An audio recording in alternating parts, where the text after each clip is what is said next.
In this first video, we're going to introduce the cast of characters for this course. And really, they're not very many. They're just the basic fundamental building blocks that we're going to use to make up atoms and molecules and learn about quantum mechanics. And so really, there are only three things we have to deal with, but we're going to learn really quickly that things will get kind of interesting from the get-go. Now, one of the basic properties of quantum mechanics is what we call wave-particle duality. We're all used to thinking of things in kind of two different ways. We can think of little chunks of stuff that we call particles, a little ball, a pool ball, a marble, an electron, a nucleus of an atom, and we put those in one category in our mind. And then we think of other things like waves, like ocean waves, sound waves, electromagnetic fields from physics 2, if that fills you with joy. All those things we're used to thinking about as oscillating large-scale systems, a string on a guitar that have this wave character. And it turns out in quantum mechanics, it's going to wind up being really, really important that all of the objects we look at actually are a little bit of both. So they can be particles under some circumstances, and they can have very exact location. We can find them in a certain spot with a certain amount of mass, for example. And in other circumstances, they kind of blob out and spread out and have this wave-like behavior. And in fact, that thing that we call the wave function is the central feature of quantum mechanics. This course has three heroes, and we're going to build everything around these three fundamental building blocks. So the first of our three heroes is the photon. That's essentially particles of light, and of course those are light waves as well. The second hero is the proton, essentially the nucleus of a hydrogen atom. And the third hero is the electron. Of course, the electron orbits the nucleus to comprise atoms. And eventually we're going to have electrons interacting with electrons, and everything is going to get kind of fun. So with just those three simple things, we're going to build up all the main features of first quantum mechanics and then ultimately chemistry. We're going to deal with the structure of atoms, the structure of atomic orbitals, energy states of atoms. We're then going to deal with how electrons interact with each other in multi-electron atoms, and finally see how different nuclei and electrons can combine together to make chemical bonds. And that's it. That's everything we're going to do in the class. Now for these three heroes, there's 6 properties that we're going to need to understand to really identify and play with how these heroes behave. Some of them are pretty normal: mass, charge, speed. Then we get a thing that we're going to call spin angular momentum, which is a pure quantum mechanical property we often call spin. Everything, as we'll see, is going to have a wavelength because it's wavelength, wave-like. And then since we care about the particle behavior of things, we're going to find out that momentum is also a critical parameter for all the compounds. And once again, that's basically it. So we're going to have 3 different fundamental objects in the course, and 6 properties for those are going to define basically everything we need to know about them. So our first hero is the photon, the particles of light. Now for the mass of the photon, photons have no mass. Good. Light doesn't have mass. The charge of the photon, photons carry no charge. Q is equal to 0 as well. Now the speed of the photon, of course, is the speed of light in a vacuum. C is the indicator, and that's 2.998 times 10 to the 8 meters per second. And you really ought to know that number. 3 times 10 to the 8 meters a second, 3 times 10 to the 10 centimeters a second. Now things start to get a little interesting. This thing called spin, photon turns out to have that. It has a spin angular momentum what we call the quantum number that we'll learn about later is 1. And that makes it a special thing called a boson. But just keep that in mind. We'll learn about that in a couple of months.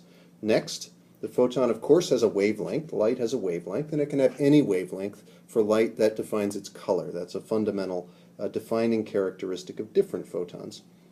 And finally, believe it or not, photons do have momentum, even though they have no mass. The momentum of a photon is the absolute value. The magnitude of the momentum is defined as this thing called Planck's constant h, which we'll see a lot of in this class, divided by the wavelength of the light, the wavelength of the photon. If that seems strange, it is, but things like light sails actually do work. You can bounce photons off of things and they get momentum. I know people who have been in the way of carbon dioxide lasers, fortunately with some sort of shielding, and when those things go off, very high-powered lasers, you can actually feel the impact of the light as it strikes you. You might do that as a calculation in the class. So photons actually do carry momentum, and we measure it in this way. We're going to see a lot of this particular formula. Our next hero is the proton, the center of the hydrogen atom. Now the proton has obviously a mass, and actually we call that mass one atomic unit. We're going to use these units that we call atomic units as opposed to the standard MKS units that you're used to, because the mass of the proton in MKS units is 1.67 times 10 to the minus 27 kilograms. And that's just a ridiculously small number. One atomic mass unit is a heck of a lot easier to remember, so that's what we're going to use for that. Of course, the proton has a charge. It's positively charged. Once again, the charge that we're going to use is plus one fundamental charge that we call E. And again, that's actually 1.6 times 10 to the minus 19 coulombs, a tiny, tiny number, hard to remember. Plus E is pretty easy to remember. The proton can have a speed. It'll be moving around, and the only requirement is that speed be less than the speed of light. Nothing can go faster than light. The proton, excuse me, does have spin, and it's a spin 1/2 entity that we call a fermion. The photon had spin of 1. The proton turns out to have a spin angular momentum quantum number of 1/2. And again, we'll learn what that means and what the significance of that is, which is really actually kind of huge later on in the course. Once again, even though the proton, we think of it as a particle, it can and does have a wavelength, and that wavelength is given by the exact same formula we saw for the photon. The wavelength is equal to Planck's constant divided by the magnitude of the momentum of the proton. And finally, from a classical perspective, the momentum of the proton is given by the mass times the velocity of the. Okay, so the last of our main building block heroes is the electron. The electron in a lot of ways is my favorite. It also has a mass. The mass is a lot less than the proton. So in our atomic mass units, it's 0.0000%, 0.0005 atomic mass units. The charge of the electron, of course, is the exact opposite of the proton, so it's a negative fundamental electronic charge. Once again, the electron can have a speed less than the speed of light. Tends to go quite a lot faster than the proton, but it still can't go faster than light. Just like the proton, the electron has a spin quantum number of 1/2. Again, we'll learn what the heck that means, making it a fermion later in the class. Again, the electron has a wavelength, and just like everything else, that wavelength is given by Planck's constant divided by the magnitude of the momentum. And again, as a semi-classical object, the momentum of the electron is given by the mass times the velocity. Now the electron really is sort of the special hero of this class, so we'll give it some extra attention. Electrons are really light. That's really a fundamental property of them. Again, the mass of the electron is about 0.05% of the mass of the proton, and that gives it some special, very quantum characteristics, as we'll see. We're also going to talk a lot about two very special electrons. They're good friends of mine. They have names. One is Clarissa and one is Juan. Now, some things about Clarissa and Juan. They really don't like each other at all. They actually despise each other. That's going to be important. Because of their mutual enmity, they have a strong tendency to avoid each other. And we call that electron correlation. It has a great deal to do with the properties of atoms. Then finally, sadly, we're going to learn that actually you can't tell the difference between Clarissa and Juan. We can't tell which is which. And oddly enough, the fact that we can't tell them apart turns out to be incredibly important and has everything to do with the fundamental nature of the way the universe exists, just because you can't tell Clarissa from Juan. All right, so I keep writing down that we can tell something about the momentum of an object given its wavelength and vice versa. And this is a really important equation relationship that's called the de Broglie relation, and it's exactly related to this thing that we call wave-particle duality. And actually de Broglie presented it as his PhD thesis, which he had a very hard time getting accepted. It had a hard time passing his PhD defense, in fact. So what we have here is the basic idea of something we call wavelength. Lambda is the symbol, And if you think of a wave as just an up and down sine type function, the wavelength is defined as the distance between the repeat distance of the wave. So we have an upward lobe, a positive lobe of a wave here, and then a downward lobe of a wave, and the wavelength goes from the zero crossing as we go up toward the positive, and then to the next zero crossing that's also crossing from negative to positive. So that full span is called the wavelength. Now the de Broglie relation says that this wavelength lambda is going to be related to the momentum of the object when we think about it as a particle, and it's an inverse relationship, so the wavelength is this constant, Planck's constant, divided by, again, the magnitude of the momentum. The direction doesn't enter in, but the magnitude of the momentum is what you need to know. So the wavelength lambda equals Planck's constant divided by the momentum, and alternately the momentum is equal to Planck's constant divided by the wavelength. You can work it either way. Now we also keep running into this thing, h, which we call Planck's constant. It keeps cropping up. It's essentially the fundamental constant of quantum mechanics. So it's probably about time to define the thing. Now h is 6.626 times 10 to the minus 34 joules times seconds, so energy units times time units. Like almost everything in quantum mechanics, it's an incredibly small number. Most of the time you just need to use h. Every now and then we actually need to run the math and use the MKS units of h there. We're also going to turn out to run into h divided by 2 pi all the time. We use it so much that we give it its own special name, h with a slash across the stem of the h. We call h bar. And again, that's h divided by twice times pi. So again, let's review these funny quantum atomic units that we're going to use a lot in the class. They're pretty straightforward again, but so the mass, we're going to deal in what we call the atomic mass unit, and once again, one atomic mass unit, 1 AMU, is 1.66 by 10 to the minus 27 kilograms. That's an amazingly small amount. I mean, it's the mass of one hydrogen nucleus. Now technically, the 1 AMU is defined as 1/12 the mass of a carbon nucleus, so it's 1/12 of a C12 nucleus.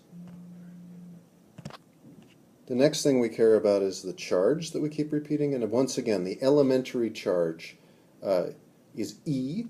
E is 1.6 times 10 to the minus 19 coulombs. Again, a really, really tiny number. Electrons are negatively charged, so they're charged with negative E. Protons are positively charged, so they're charged with positive E. And opposite charges attract, so we'll see that has a huge amount to do with the way that atoms and molecules behave. Okay, so now here's the big red disclaimer. Quantum mechanics it's really a story of things that are just incredibly small. They're very, very small, very fast, and very light.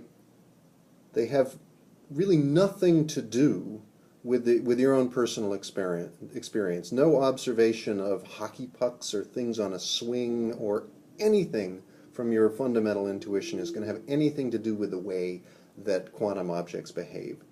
And so you just need to throw it away. We're going to build up intuition about how quantum things behave based on some very, very simple postulates, but you have to suspend disbelief and just throw away your intuitive notion for how things should behave to really get things out of the class. So this is the disclaimer. I should really fast and say all the other things that are in the fine print that you don't have to worry about when I'm all said and done, but just take a breath and follow along and enjoy the ride. Another of the wacky things that we pointed out when we were going over the properties of our quantum objects is probably the most completely quantum mechanical property, which is the spin angular momentum that we call S. Now this thing is essentially an intrinsic angular momentum that fundamental objects, fundamental particles have, and it's called spin because you can think that maybe this thing is somehow spinning around. That's just an intuitive name. It doesn't really have anything to do with reality. Spin isn't really going to emerge for a couple of months, but when it does, it's going to be incredibly important. So just sort of file that one away, and we'll get back to it in quite some time. Okay, so let's think about wavelength again, but specifically with light, because light's the easiest way to think about wavelength. We're used to that one. Now remember that the wavelength of light is related to its color. It's this period of one electromagnetic wave, and we typically measure it in nanometers. So 1 nanometer is 10 to the minus 9 meters. And in the visible spectrum, light with a wavelength of about 420 nanometers is the shortest wavelength, highest energy light we can see is about, we call it the violet, and then you go all the way to about 700 nanometer light, and that's deep, deep red light. So from 420 nanometers to 700 nanometers is the wavelength range of the light spectrum that we can actually see. Now, in addition to wavelength, as I say, with units of nanometers, there are other ways that we measure the properties of the light. One thing we can do is we can just flip the wavelength over, and so instead of 1 over lambda, we have this thing we call a wave number, and we indicate that with the symbol nu with this funny little twiddle on top of it. So nu twiddle is the wave number. It's 1 divided by the wavelength, and typically the units we use for wave number are inverse centimeters, or 1 divided by centimeters. We can also think of the frequency of the light, and that's just regular old nu without the twiddle. And you get the frequency by taking the wave number, nu twiddle, and multiplying it by the speed of light c. Alternately, you get the frequency by taking the speed of light and dividing it by the wavelength. Either way works. So we're going to refer to the properties of wavelength and wave number and frequency interchangeably by using these conversions here a lot during the class. So we've got these wonderful photon wavy light things that are waves, but they're actually also particles, and there's some pretty important consequences of that. We've already discussed the fact that photons have momentum, even though they don't have any mass. They've got momentum. They bloody well better have some energy, and the energy of photons, in fact, is quite fundamental. And since they come in chunks, it turns out that the energy of 1 photon at a frequency nu is given by our good friend Planck's constant times that frequency nu. So this relation here, E equals h nu, is one of the really fundamental relations of quantum mechanics. And you can file that away. So E equals h nu is the energy of 1 photon at frequency nu. And the other big equation that we learned in this segment is the de Broglie relation that tells us that the wavelength of an object is equal to Planck's constant again divided by the magnitude of the momentum of that object. Okay, well that's it. We've now learned that we can think about quantum mechanics with 3 objects in mind: photons, protons, and electrons. They are particles.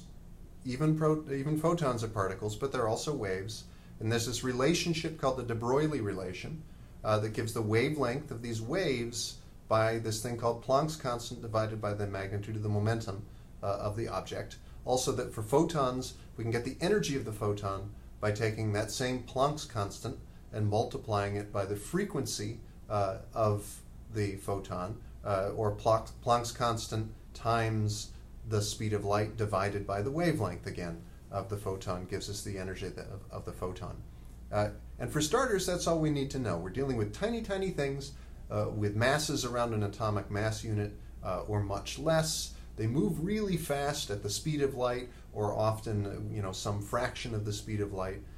They're small, they're fast, we don't have any intuition about them, and this course is going to be about building up the understanding, especially of what those waves mean, how we learn about the waves, how we define the waves, and how we ask those things questions about just about anything there is to know about them.